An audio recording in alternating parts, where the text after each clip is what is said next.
오늘 읽어드릴 책은 헤르만 헤세의 데미안입니다.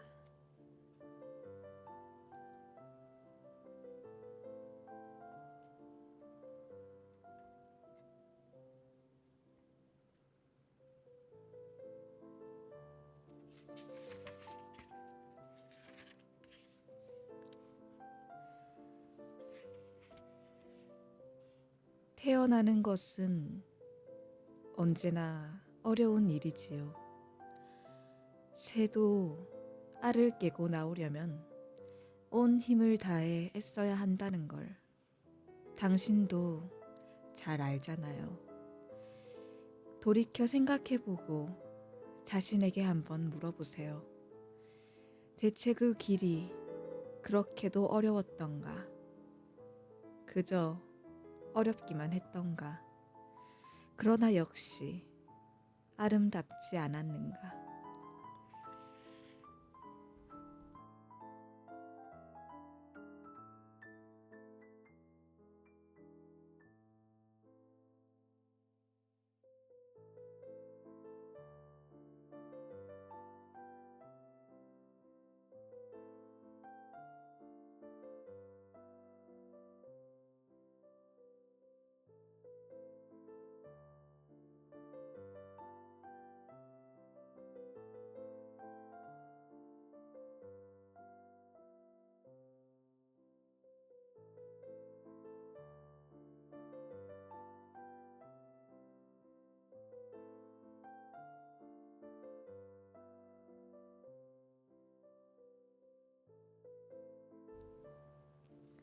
파인애플 번님 어서오세요. 머리말.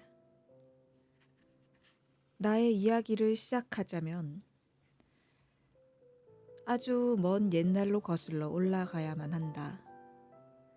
가능하다면 유년 시절은 물론 그보다 훨씬 오래전 더 아늑한 나의 근원까지 거슬러 올라가야 할 것이다.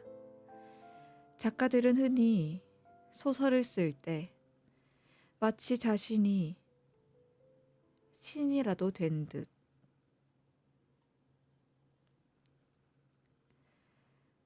누군가의 인생을 훤히 꿰뚫어 보는 것처럼 아는 체를 한다. 그리고는 하느님이 자신에게 이야기하듯 어느 대목에서나 꺼리낌 없이 핵심을 집어내어 보여줄 수 있는 것처럼 써내려가곤 한다.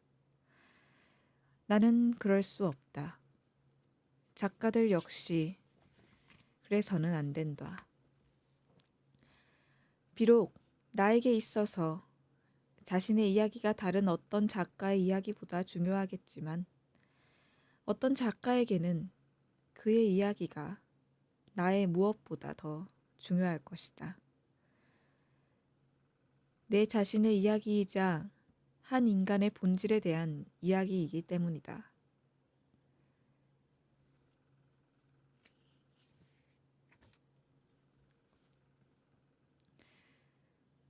즉, 소설가가 가공해낸 있을 법한 인물, 이상적인 인물, 어떻든 간에 존재하지 않는 그런 인간의 이야기가 아니라 단 한 번뿐인 인생을 살고 있는 현실적인 인간의 이야기이기 때문이다. 현실적으로 살아있는 인간이란 무엇인가? 아무튼 요즘은 그 어느 때보다도 더 혼란스러워져 버렸다.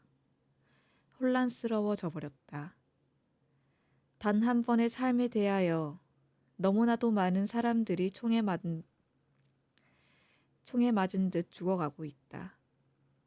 만일 우리가 독특한 인간 이상의 귀중한 존재가 아니라면 우리들의 존재를 총알 한 알로 세상에서 완전히 지워질 수 있다면 이런저런 인생 이야기를 써내려가는 것 또한 무의미한 일이 되어버릴지도 모른다. 그러나 인간이란 누구나 그저 자기 자신일 뿐만 아니라 단 한 번뿐인 아주 특별하고 주목할 만한 존재다. 세상의 많은 현상이 오직 단 한 번 그곳에서 서로 교차되고 다시 반복되지 않는 점을 지나는 유일하고도 경이로운 사건인 것이다. 그러므로 저마다 살면서 어떻게든 세상의 뜻을 펼치고 있다는 점에서 각자의 이야기는 중요하고 영원하고 숭고한 것이다. 모든 인간의 마음속에서 정신은 형체가 되고 모든 인간의 마음속에서 신의 구세주는 십자가에 못 박혀지는 것이다. 오늘날 인간이 무엇인가를 아는 사람은 별로 없다. 그것을 많은 사람들이 느끼고 있다면 느낀 만큼 보다 안락하게 죽을 수 있을 것이다. 나 역시 이 이야기를 다 끝내고 나면 보다 안락하게 죽을 수 있을 것이다. 나를 지식인이라 할 수는 없다. 나는 끊임없이 무언가를 찾고자 하는 사람이고 지금도 그렇다. 하지만 이제는 별들에게서 또는 책 속에서 무엇을 찾고 있는 것이 아니라 내 몸 안에 피가 주는 가르침에 귀를 기울이려 한다. 내 이야기는 즐거움을 주고 있지 않으면 만들어진 이야기처럼 달콤하거나 조화롭지 않다. 자신을 더 이상 기만하지 않으려는 모든 사람의 삶과 같이 불합리하고 혼란스러우며 일종의 광기와 꿈의 맛이 있다. 삶은 저마다 자아를 향해 가는 길이며 그 길을 추구해 가는 과정이다. 삶은 자기 자신에게 도달하고자 끊임없이 추구하는 좁은 길에 대한 암시다.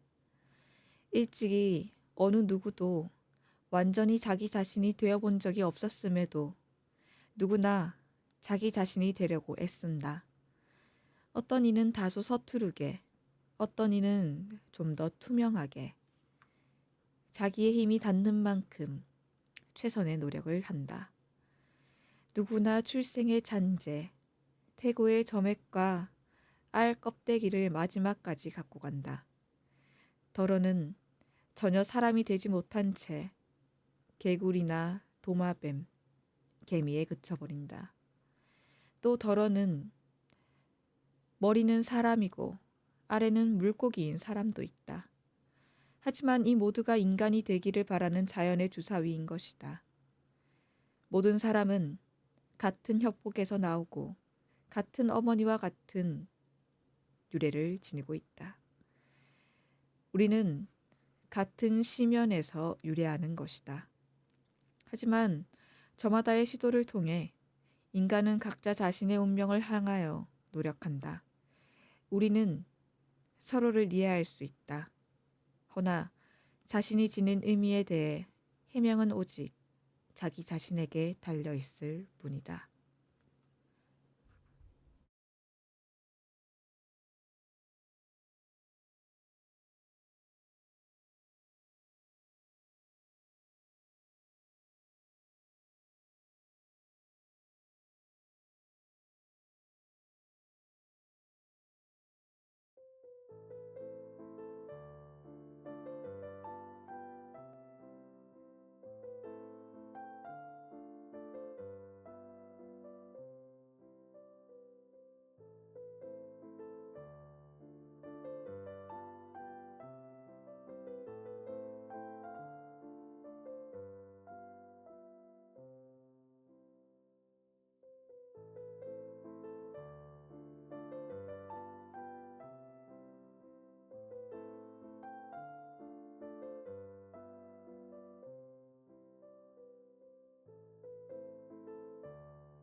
두 개의 세계. 내가 10살이 되던 해, 우리가 살고 있던 작은 마을에 있는 라틴어 학교 시절의 체험으로부터 이야기를 시작하려 한다. 그때의 추억들은 진하게 밀려와 가슴을 파고들며 슬픔과 즐거운 전율로 마음을 뒤흔든다.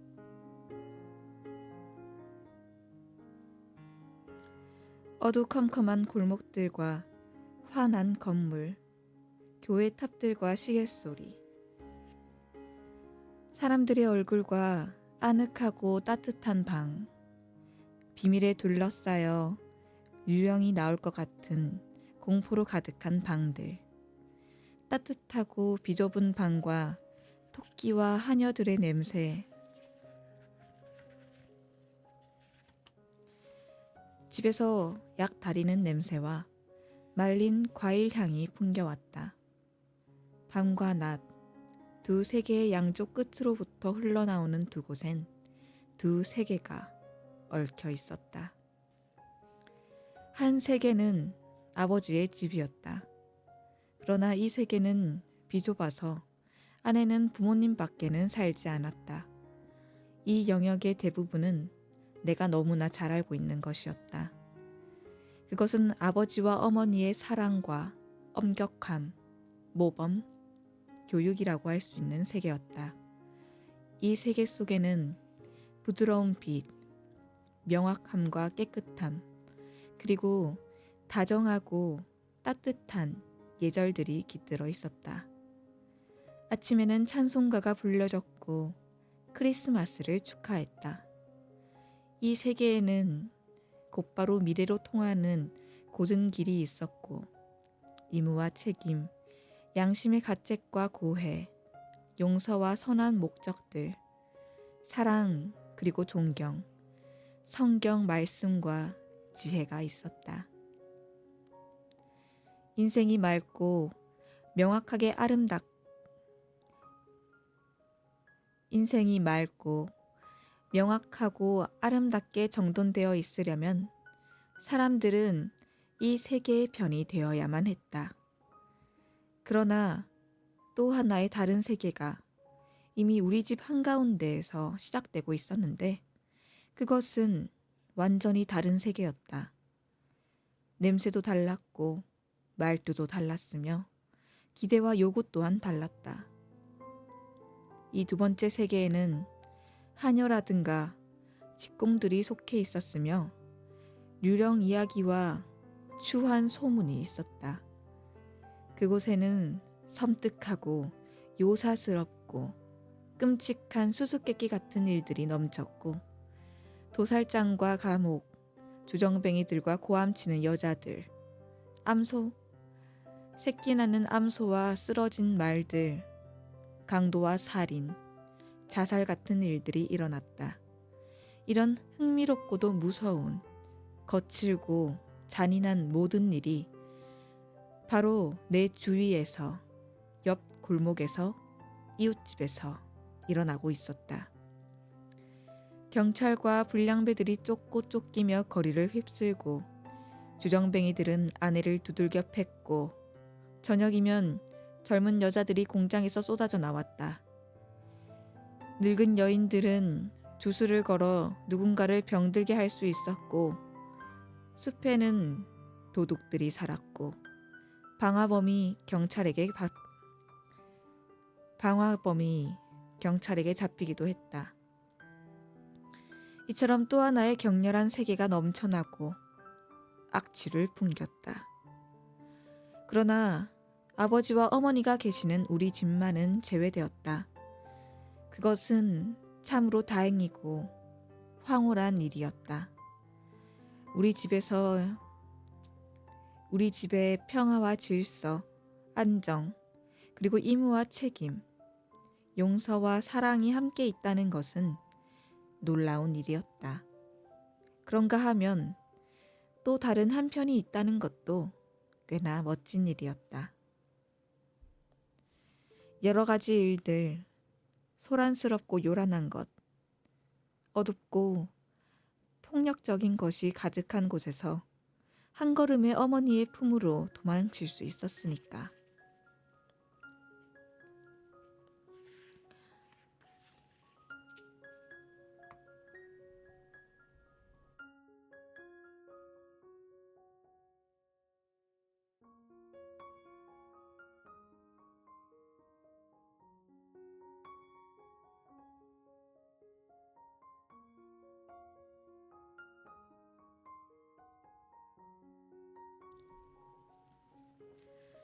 그러나 무엇보다 놀라운 것은 이 두 세계의 경계가 가깝게 다 공존하고 있다는 사실이었다. 예를 들면 우리 집 가정부 리나는 저녁 기도를 드릴 때면 거실 문가에 앉아 깨끗하게 씻은 두 손을 빳빳하게 다림질된 앞치마 위에 올려놓고 맑은 목소리로 함께 찬송가를 불렀는데, 그럴 때 리나는 아버지와 어머니와 우리들의 밝고 올바른 세계에 속했다. 하지만 부엌이나 장작을 쌓아둔 광에서 머리 없는 난쟁이 이야기를 내게 들려주거나 작은 푸줏간에서 이웃집 여인들과 말다툼을 하고 있을 땐 전혀 다른 세계의 사람이 되어버리고 다른 세계에 속했고 비밀에 둘러싸여 있곤 했다. 모든 일들이 바로 그러했으며 내 자신조차도 마찬가지였다. 확실히 나는 밝고 올바른 세계에 속했고 내 부모님의 자식이었다. 그러나 내 눈과 귀를 돌리면 어디에나 다른 세계가 있었다. 나는 다른 세계 속에서도 살고 있었다.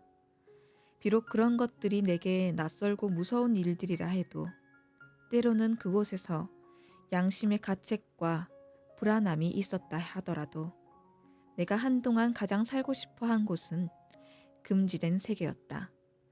그리고 밝은 세계로 돌아오는 것은 그것이 지극히 당연하고 옳은 일임에 그리고 밝은 세계로 돌아오는 것을 그것이 지극히 당연하고 옳은 일임에도 불구하고 더 아름답지도 않고 지루하고 몸이 건조한 세계로 돌아가는 일처럼 여긴 적도 있었다. 물론 내 인생의 목표가 우리 부모님처럼 되는 것이며 더할 나위 없이 밝고 맑고 훌륭한 절도를 가져야 한다는 것임을 잘 의식하고 있었지만 거기까지 이르는 길은 너무 멀었다. 거기까지 이르자면 학교를 졸업한 뒤에도 학업을 계속하고 온갖 시험들을 치러야 했다. 하지만 그 길은 또 다른 캄캄한 세계의 옆이나 한가운데를 통해 가야 하므로 그 세계에 아주 머무르거나 어쩌면 그 안으로 빠져버릴 가능성도 충분히 있는 일이었다. 그러나 운명에 놓이게 되는 타락한 자식에 대한 이야기를 나는 무척 열심히 읽었다. 거기에서는 어둠의 세계로 빠져버린 방탕아들이 아버지와 선한 것의 품으로 돌아간다는 것은 언제나 구원이며 현명한 일이라는 것을 강조하고 있었다. 나는 그렇게 하는 것만이 옳고 바람직하다고 느꼈다. 그렇지만 한편으로는 악당들과 방탕아들에 대한 대목이 나를 더 사로잡았다. 솔직히 말하면 어떤 때는 방탕아가 참회를 하고 다시 밝은 생활로 받아들여지는 결과가 불만스럽게 여겨질 지경이었다. 물론 그런 생각을 입 밖에 낸 적은 없었고 될 수 있으면 생각하지 않으려고 노력했다. 어쨌든 그러한 생각은 단지 마음이 맨 밑바닥에 막연한 공상으로 자리하고 있을 뿐이다. 악마에 대한 상상을 할 때도 그것이 변장을 하고 있든지 본래의 모습을 드러내고 있든지 간에 언제나 저 아래 길거리나 시장 혹은 술집에 있으리라고 생각했을 뿐이지 결코 우리들의 세계 속에 있을 거라고는 상상도 할 수 없었다. 나의 누나들은 역시 밝은 세계에 속해 있었다. 내 눈에 누나들은 나보다 훨씬 더 본질적으로 아버지 어머니와 가까운 듯 보였다. 나보다 더 착하고 도덕적이었으며 나쁜 점이 없었다. 물론 누나들에게도 약간의 부족한 부분과 나쁜 버릇이 있었지만 그렇게 심각한 것은 아니었으며 무엇보다도 나의 경우와는 달랐다.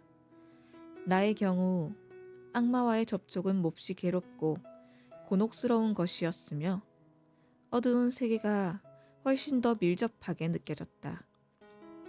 누나들은 부모님처럼 칭찬받고 존중받을 자격이 있었다. 누나들과 다퉜을 때에도 시간이 흐른 뒤에 양심적으로 되돌아보면 내가 늘 나빴고 싸움을 건 적이었기 때문에 용서를 빌어야 하는 것도 언제나 나였다. 누나들을 모욕하는 것은 부모님과 선과 도덕을 모욕하는 일이었다. 그러나 나는 누나들과는 함께 나눌 수 없는 더할 나위 없이 불량한 거리의 불황아들과 나누는 비밀을 지니고 있었다. 양심에 비추어 아무런 거리낌이 없는 밝은 날에 누나들과 함께 어울려 훌륭하고 품위 있는 빛 속에 있는 자신을 본다든가 할 때는 흐뭇한 마음이 되기도 했다. 천사라면 당연히 그래야 할 것이다. 그것은 우리가 알던 것 중에 최고이고 달콤하고 경이로운 일이라고 생각되었다. 그러나 그러한 순간, 그러한 날은 내게 아주 드문 일이었다. 때때로 나는 가끔 우리들에게 허락된 어린 아리 때때로 나는 가끔 우리들에게 허락된 어린 아이다운 좋은 놀이를 하다가도 못된 성질을 참지 못해 누나들에게 싸움을 걸었다. 그러다 화가 치밀면 스스로 화를 못 참아 닥치는 대로 말과 행동을 하고 내가 생각하기에도 후회스러운 욕설을 내뱉기도 했다. 그런 후회는 을에 초라하고 어두운 후회로 가득 차서 보내는 몇 시간이 계속되고 용서를 빌어야만 하는 고통스러운 순간이 찾아왔다. 그 후에야 다시 밝은 빗줄기가 내리고 갈등 없는 조용하고 고마운 행복이 몇 시간 나를 찾아오곤 했다.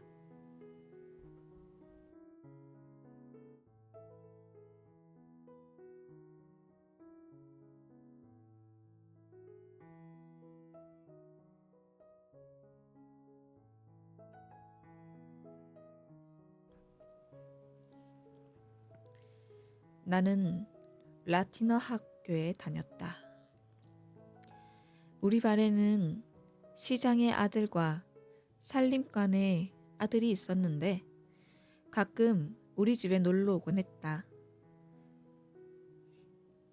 둘 다 다소 거친 아이들이긴 했지만 선량하고 안정된 세계에 속해 있었다. 그럼에도 불구하고 나는 우리들이 늘 경멸하던 공립학교에 다니는 이웃 아이들과도 가까운 관계를 맺고 있었다.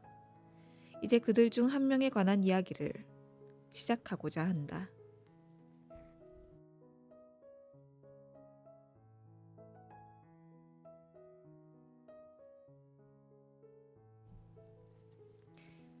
어느 날 수업이 없던 오후, 아마도 10번째 생일이 막 지났을 때였던 것 같다. 나는 이웃의 두 친구와 집 근처를 배회하고 있었다. 그때 덩치 큰 아이 한 명이 다가왔다. 13살쯤 된 힘세고 난폭한 남자아이로 초등학교 학생이었다. 그 애의 아버지는 양복점을 운영하는 술주정뱅이였으며 가족들 모두 평판이 좋지 않았다. 나는 이 프란츠 크로머를 잘 알고 있었다. 그 애는 무서운 아이였다. 그 애가 우리들 사이로 불쑥 끼어들자 꺼림직한 기분이 들었다. 그의 몸가짐은 벌써 어른스러웠고 젊은 직공들의 걸음걸이와 말투를 흉내내고 있었다. 우리는 그 애가 시키는 대로 다리 옆에서 강가로 내려갔고 바로 앞에 있는 사람들의 눈에 잘 띄지 않는 다리 기둥 뒤로 돌아갔다. 아치형의 다리 기둥과 천천히 흐르는 강물 사이의 강가는 온통 쓰레기, 유리 조각, 고철 덩어리와 그 밖에 다른 잡동사니들로 지저분했다. 물론 그 중에서는 가끔씩 쓸만한 물건을 발견할 수도 있었다. 우리들은 프란츠 크로머가 시키는 대로 그 주변을 샅샅이 뒤져 찾아낸 것을 그에게 보여야 했다. 그러면 그 애는 그 중에서 괜찮은 물건을 골라 자기 호주머니에 집어넣거나 그렇지 않은 것은 강물에 던져버렸다. 크로머는 우리들에게 납, 구리, 주석으로 된 물건이 없는지 잘 살피도록 했고 그런 것은 모두 자기 호주머니에 집어넣었는데 뿔로 된 낡은 빗도 챙겨 넣었다. 나는 그 애와 함께 있는 내내 마음이 몹시 조마조마했다. 아버지가 아신다면 분명 그 애와의 만남을 말리실 거라는 생각이 들기도 했고 프란츠 크로머가 무섭게 느껴지기 때문이다. 그러나 그 애가 나를 한패로 생각해 다른 아이들과 똑같이 대해주는 것은 오히려 기뻤다. 그 애가 명령하면 우리는 복종했는데 그것은 마치 오래전부터 해오던 일처럼 느껴졌다. 내가 그 애와 함께 어울리는 일이 처음인데도 불구하고 마치 오래전부터 해오던 습관처럼 자연스러웠다. 마침내 우리는 땅바닥에 주저앉아 휴식을 취했다. 프란츠는 물에 침을 뱉었는데 그 모습이 꼭 어른처럼 보였다. 그는 이빨 사이로 침을 뱉어서 아무 것이나 맞출 수도 있었다. 그가 이야기를 시작하면 친구들은 우리 또래의 학생들이 저지를 수 있는 온갖 허풍과 나쁜 짓들을 자랑 삼아 떠들어댔다. 나는 잠자코 있었지만 내 침묵이 크로머의 신경을 거슬리게 하지는 않을까 몹시 두려웠다. 함께 있던 두 친구는 처음부터 내게 떨어져 아예 크로머에게 붙었고 나는 그들 사이에서 이방인이었으며 내가 입고 있는 옷이나 나의 태도가 그 아이들 눈에는 거슬린다고 느껴지기도 했다. 라틴어 학교 학생인데다가 좋은 집안의 아들인 나를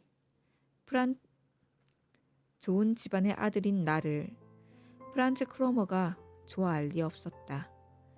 두 친구들도 여차하면 나를 모른 채 할 거라는 사실을 나는 잘 알고 있었다. 그것이 두려운 나머지 나는 얼토당토하는 이야기를 꾸며내기 시작했다. 나는 대담한 도둑 이야기를 꾸며냈는데 그 영웅적인 도둑이 바로 나 자신이었다. 시내에서 멀리 떨어진 변두리 물 방앗간 옆 가수원에서 어느 날 밤 한 친구와 사과를 한 자루나 훔쳤는데 그것도 흔한 사과가 아닌 라이네테 종과 금빛 파르네네 종 같은 최고급 사과였다고 말했다. 꾸며내기 시작한 이야기는 거침없이 흘러나왔다. 나는 거짓말을 그럴싸하게 들리듯 했다. 말을 금방 끝내면 더 난처한 일이 생기지 않을까 하는 조바심으로 온갖 기교를 부렸다. 한 명이 나무 위로 올라가 사과를 던지는 동안 다른 한 사람은 밑에서 망을 보아야 했는데 한 번에 들지 못할 정도로 자루가 너무 무거워진 사과자루를 둘로 나누어 반만 가져왔기 때문에 30분쯤 뒤에 가서 나머지를 가져와야 했다고 이야기했다. 이야기를 다 끝냈을 때 나는 박수를 기대했다. 그만큼 내가 꾸며낸 이야기에 스스로 도취되어 있었던 것이다. 두 친구는 상관없다는 듯 무표정이었지만 크로모는 눈을 반쯤 내리깐 채 날카롭게 나를 쏘아보더니 위협하는 투로 물었다. 그 이야기 정말이야? 정말이야. 내가 대답했다. 정말로 그런 짓을 했단 말이야? 그럼 틀림없이 했어. 나는 분명한 어조로 대답했지만 속으로는 불안해서 숨이 막힐 지경이었다. 맹세할 수 있어? 그럼 하나님의 이름으로 라고 맹세해. 나는 더럽 겁이 났지만 계속 그렇다고 말할 수밖에 없었다. 결국 나는 외쳤다. 하나님의 이름으로. 그렇단 말이지. 크로머는 그제야 몸을 돌렸다. 이젠 살았구나 하고 생각하던 나는 크로머가 조금 후에 돌아가자고 말하자 무척 기뻤다. 다리 위에 이르렀을 때 나는 머뭇거리며 이제 집에 가야 한다고 말했다. 그렇게 서두를 필요는 없어. 어차피 같은 길로 가야 하니까. 크로머가 웃으며 말했다. 우리 가는 길이 같잖아. 그 애가 천천히 걷고 있었는데도 나는 도망칠 수가 없었다. 그리고 그 애는 정말 우리 집 쪽으로 가고 있었다. 이윽고 우리 집의 대문과 묵직한 구리 손잡이, 햇빛이 반사된 창문, 어머니의 방이 커튼이 보이는 곳에 이르자 나는 저절로 깊은 안도의 숨을 내쉬었다. 아, 드디어 집으로 돌아왔구나. 밝고 평화가 있는 집으로 돌아갈 수 있다는 것은 얼마나 좋은 일인가. 내가 재빨리 문을 열고 살짝 들어가 문을 닫으려고 했을 때 프란츠 크로머가 뒤따라 문을 밀치고 들어왔다. 마당 쪽에서만 햇빛이 들어오는 서늘하고 침침한 타일 복도에서 크로머는 내 곁으로 바싹 다가가서 팔을 붙잡고 낮은 목소리로 말했다. 너 그렇게 서두르지 마. 나는 깜짝 놀라 그의 얼굴을 바라보았다. 내 팔을 잡은 그의 손은 마치 무쇠처럼 단단했다. 도대체 무슨 생각으로 이러는 것일까? 혹시 나를 괴롭히려는 것이 아닐까? 하는 생각에 금세 불안해졌다. 지금 내가 소리를 지르면 누군가 달려나와 나를 구해줄 수 있을까? 하지만 나는 체념했다. 왜 이래? 뭘 어쩌겠다는 거야? 내가 물었다. 별거 아니야. 잠깐 너한테 뭘 물어보려는 것뿐이야. 다른 아이들은 들을 필요가 없는 일이니까. 그래? 도대체 나한테 무슨 이야기를 더 하라는 거야? 난 올라가 봐야 해. 알겠어? 너도 알고 있겠지? 물방앗간 옆 가수원이 누구네 것인지. 크로머가 나직한 목소리로 말했다. 아니, 난 몰라. 난 그저 물방앗간 집 주인 거라고 생각했어. 크로머가 한쪽 팔을 내 어깨에 두르더니 자신에게로 바싹 끌어당겼기 때문에 바로 코앞까지 그 애의 얼굴이 다가와 있었다. 심술궂은 두 눈과 사악한 웃음을 띠고 있는 얼굴에는 잔인한 기운이 넘쳐 흐르고 있었다. 그래? 그럼 그 가수원이 누구네 것인지 내가 가르쳐주지. 난 그 집이 사과를 도드맞고 있다는 걸 오래전부터 알고 있었어. 그리고 주인이 사과를 훔쳐간 놈이 누구인지 알려주면 이 마르크를 주겠다고 했던 것도 알고 있지. 뭐라고? 오, 맙소사! 나는 신음을 내뱉었다. 그렇지만 설마 네가 주인에게 일러 바치지는 않겠지? 나는 그 애의 양심에 호소하는 건 아무 소용없는 일이라는 걸 확실히 느꼈다. 그 애는 다른 세계의 인간이었으며 그에게 있어 배신 따위는 죄책감을 느낄 만한 일이 아니었다. 이런 일에 다른 세계의 사람들은 우리들과 본질적으로 달랐으니까. 일러 바치지 말라고? 크로머가 가소롭다는 듯이 픽 웃었다. 이봐, 넌 내가 돈 찍는 공장이라도 가진 줄 알아? 난 가난뱅이야. 너처럼 부자 아버지도 없는데 왜 이 마르크를 벌 수 있는 이런 기회를 놓치겠니? 어쩌면 그 주인이 조금 더 줄지도 모르는데. 그러더니 갑자기 나를 놓아주었다. 우리 집 현관은 더 이상 평화와 안전의 향기가 나지 않았고 나를 감싸던 세계는 허물어지고 말았다.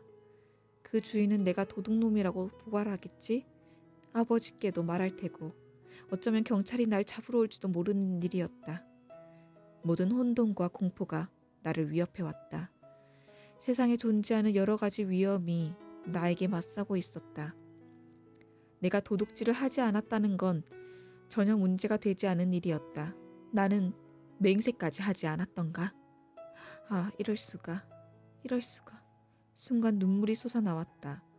그 애에게 대가를 지불하지 않는 한 위기를 벗어날 방도가 없다는데 생각이 미치자 나는 호주머니란 호주머니를 샅샅이 다 훑어보았다. 그러나 사과 하나, 칼 한 자루도 없었다. 그때 문득 시계 생각이 났다. 낡은 은시계였다. 움직이지 않았기 때문에 그냥 차고 다니기만 했던 할머니가 물려주신 시계였다.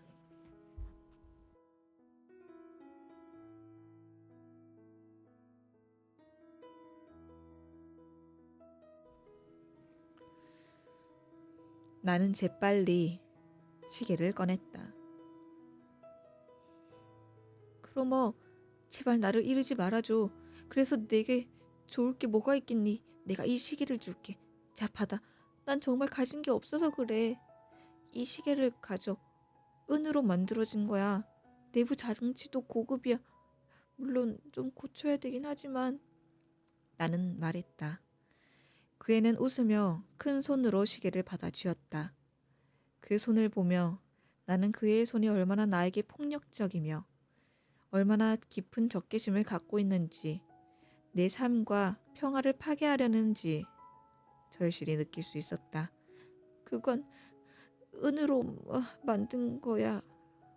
나는 무력하게 떨면서 말했다. 이따위 낡아빠진 시계가 은이면 무슨 소용이야. 그렇게 좋은 거라면 너나 고쳐서 써. 경물로 가득 찬 말투였다. 하지만 크로머, 나는 그 애가 그대로 가버리지 않을까 하고 두려움에 떨면서 소리쳤다. 잠깐만 기다려봐. 우선 이 시계를 받아. 정말 은으로 만든 거야. 은이라고. 진짜야. 난 가진 게 이것 말고는 아무것도 없단 말이야. 그 애는 냉정한 시선으로 나를 바라보았다. 그래, 내가 누구에게 가려는지 알긴 아는구나. 경찰서에 가서 말할 수도 있어. 난 순경들을 잘 알고 있으니까. 그 애는 가려고 돌아섰다. 나는 그의 소매를 붙잡고 가지 못하게 했다. 일이 그렇게 되어선 안 되었다. 그 애가 이대로 가버린 후에 일어날 온갖 일들을 겪느니 차라리 죽어버리는 편이 훨씬 나을 것만 같았다. 그럼 뭐 그런 어리석은 짓을 하지 않겠지? 너 농담이지? 나는 초조한 나머지 잔뜩 쉰 목소리로 애걸했다. 물론 농담이야. 하지만 이 농담으로 넌 비싼 대가를 치러야 할 거야. 그럼 뭐 내가 어떻게 하면 되겠니? 말을 좀 해봐. 뭐든지 하겠어. 그 애는 눈을 내리깐 채 나를 아래 위로 바라보더니 다시 웃었다. 바보 같은 소리 작작해. 그 애는 선심이라도 쓴다는 태도로 말했다. 너도 나처럼 잘 알고 있잖아. 나는 이 마르크를 볼 수 있는 입장이야. 그리고 그걸 쉽게 포기할 만큼 부자도 아니고 말이야. 그쯤은 너도 알겠지? 하지만 넌 부자인데다 은시계도 갖고 있잖아. 넌 내게 2마르크만 주면 돼. 그러면 끝이지. 난 무슨 말을 하는 것인지 이해했다. 그러나 2마르크라니. 그건 나에게 있어서 10마르크나 100마르크, 1000마르크와 같은 엄청난 돈이었고 마련할 수 없는 돈이었다. 손에 닿을 수 없는 큰 돈이었다. 나는 한 푼도 가진 것이 없었다. 어머니에게 맡겨놓은 조그만 저금통이 있지만 그 속에는 아저씨가 오셨을 때나 비슷한 다른 기회가 생긴 10페니짜리와 5페니짜리 동전 몇 개가 들어있을 뿐이었다. 그것 말고는 한 푼도 가진 것이 없었다. 그때 나는 아직 용돈을 받을 수 있는 나이가 아니었다. 돈이라고는 정말 한 푼도 없어. 하지만 다른 물건이라면 얼마든지 줄게. 난 인디언 잭과 병정들과 나침반도 있어. 그걸 가져다 너에게 줄게. 너에게 내가 울상이 되다시피 하며 부탁했다. 크로모는 대담해 보이는 입술을 심술궂게 실룩거리다 바닥에 침을 퇴퇴 뱉었다. 웃기지 마. 그따위 쓰레기 너나 가져. 나침반이라고? 날 더 이상 화나게 만들지 말고 돈을 가져와. 돈을. 그 애는 명령하듯 말했다. 하지만 정말 돈을 구할 수 없는 걸. 정말 어쩔 수 없어 말이야. 정 그렇다면 내일까지 여유를 줄 테니 2마르크를 가져와. 학교가 끝난 뒤에 저 아래 시장에서 기다리고 있겠어. 그러면 되는 거야. 돈을 안 가져오면 그땐 정말 큰일 날 줄 알아? 그렇지만 어디서 그런 돈을 가져오란 말이야. 정말 어떻게도 안 되면 어쩌지? 돈은 너희 집에 충분히 있잖아. 그 다음은 네가 알아서 할 일이야. 그럼 내일 학교 끝나고 보자. 알았지? 다시 한번 말하지만 돈을 가지고 오지 않는다면 어떻게 될지. 그는 무서운 눈빛으로 나를 쏘아보았다. 그러고 침을 한 번 더 뱉고는 눈 깜짝할 사이에 사라졌다. 나는 집 안으로 들어갈 수가 없었다. 나의 생활은 산산조각이 나버렸다. 이대로 어디론가 도망쳐 영영 돌아오지 않거나 물에 빠져 죽어버릴까 생각을 했다. 하지만 그런 결심이 확실한 형체를 가지고 떠오른 것은 아니었다. 어두운 현관 맨 위층 계단에 웅크린고 앉아 불행에 내 몸을 맡기고 있었다. 리나가 장작을 가지러 광주리를 들고 내려오다가 그렇게 앉아 훌쩍거리고 있는 나를 보았다. 나는 그녀에게 식구들에게는 아무 말도 하지 말아달라고 부탁하고 2층 방으로 올라갔다. 유리문 옆에 옷걸이에는 아버지의 모자와 어머니의 양산이 걸려 있었다.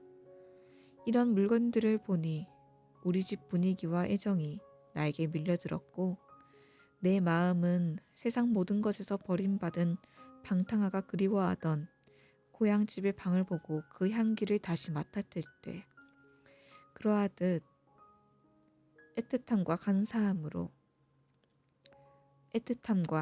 감사함으로 가득 찼다. 그러나 이러한 것들은 이제 내 것이 아니었다. 그 모든 것은 아버지와 어머니의 밝은 세계였으며 나는 죄를 한껏 짊어진 채 낯선 홍수 속에 깊숙이 잠겨 있었다. 모험과 제약이 얽혀서 적에게 협박받은 나를 기다리는 것은 위협과 불안과 치욕뿐이었다. 모자와 양산, 오래된 자갈이 깔린 고급 현관 바닥, 가구 위에 걸린 커다란 그림, 거실에서 들려오는 누나의 목소리, 이 모든 것들이 그 어느 때보다 훨씬 더 그립고 부드럽고 소중하게 여겨졌다. 하지만 그런 것들은 이미 더 이상 내게 위로가 될 수 없었으며 확실히 내 것도 아니었다. 오로지 질책일 뿐이었다. 나는 그 밝고 고요한 세계에 끼어들 수가 없었다. 나는 내 깔개 위에 지워지지 않은 더러운 발을 하고 있었고 우리 집의 세계에 전혀 알 수 없는 그림자를 몰고 왔다. 지금까지 수많은 비밀과 불안을 가졌다 해도 오늘 내가 가져온 것에 비하면 모두 어린애 장난이며 웃음거리에 지나지 않았다. 운명이 뒤쫓아와 내게 손을 뻗었다. 이 손에서 어머니조차도 나를 구해낼 수 없고 더욱이 어머니가 알아서도 안 되는 일이었다. 지금 나의 죄가 도둑질이든 거짓말이건 간에 나는 하나님의 이름을 걸어 거짓 맹세를 하지 않았던가? 그건 모두 마찬가지였다. 나의 죄는 이것도 저것도 아닌 악마에게 손을 내밀었다는 그 사실 자체였다. 왜 나는 그 애를 따라갔던가? 왜 나는 아버지 말에 순종하는 것 이상으로 그에게 복종했던 것일까? 무엇 때문에 그따위 도둑질 이야기를 꾸며댔던가? 그런지 진정으로 영웅적일 수 있다고 믿었던 것일까? 그때부터 악마가 내 손을 잡고 있었고 적이 내 뒤를 따라다니게 된 것이었다. 한순간 나는 앞으로 닥쳐올 공포보다는 내 앞길이 이제 점점 내리막길이 되어 마침내는 암흑이 이를 것이라는 섬뜩한 두려움에 몸을 떨었다. 지금의 이 잘못으로 인해 또다시 새로운 잘못들을 저지르게 될 것이고 누나들과 다정히 지내는 것과 부모님께 인사하고 입맞춤하는 것도 모두 거짓이라는 것. 나만이 알고 있는 숨길 수밖에 없는 운명과 비밀을 갖게 되리라는 것을 나는 똑똑히 느꼈다. 아버지의 모자를 보았을 때 순간적으로 어떤 믿음과 희망이 내 마음을 스쳤다. 아버지께 모든 이야기를 하고 아버지의 처분에 따라 벌을 받게 되면 그렇게 해서 아버지를 내 편이 되게 할 수만 있다면 구원받을 수 있지 않을까? 그러나 그것은 지금까지 그래왔던 것처럼 잘못을 비는 시간, 힘들고 가슴 아픈 시간, 후회로 가득 차서 용서를 비는 시간이 될 거말 것이다.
오늘 데미안은 여기까지 읽어드리도록 하겠습니다.